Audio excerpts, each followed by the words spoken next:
Some House lawmakers hit Senate President Cheese Escudero over the delay in the start of Vice President Sara Duterte's impeachment trial.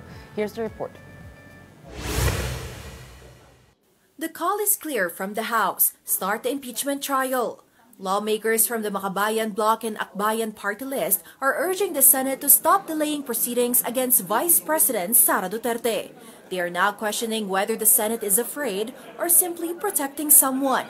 ACT Teachers Representative Franz Castro criticized Senate President Cheese Escudero for moving the presentation of the articles of impeachment to June 11. She suggested this could be retaliation from the House passing the articles on its last session day before the elections.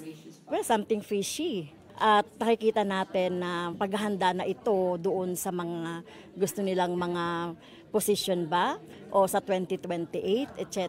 Kaya unahin nyo naman for the first time ang taong bayan at wag yung mga personal na mga interest nyo. So wag nang mag-deny si SP na talagang meron siyang pinoproteksyonan, meron siyang balakin sa mga susunod na mga panahon. Kabataan Party List Representative Raul Manuel also weighed in, questioning if the alleged misuse of the 612.5 million pesos in confidential funds is being treated as a minor issue. Meanwhile, Senate President Escudero placed the blame on the House, claiming their actions caused the current standstill. Pwede bang irally ko rin sila ng 4 na buwan o hindi nila inaksyonan yung impeachment complaint kung sila mismo ay hindi nagmadali?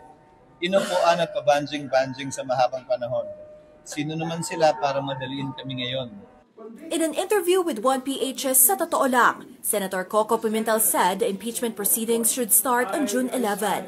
This will include the reading of the articles of impeachment, the swearing in of senators as members of the impeachment court, and the issuance of a summons to Vice President Sara Duterte.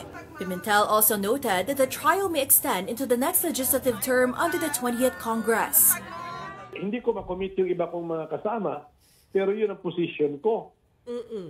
Unfortunately, yung theory na crossover, nakita nyo naman kahapon sa debate, hindi kami 100% solid doon. So, yung merong theory na hindi nagko-crossover, meron din siyang mga subscriber.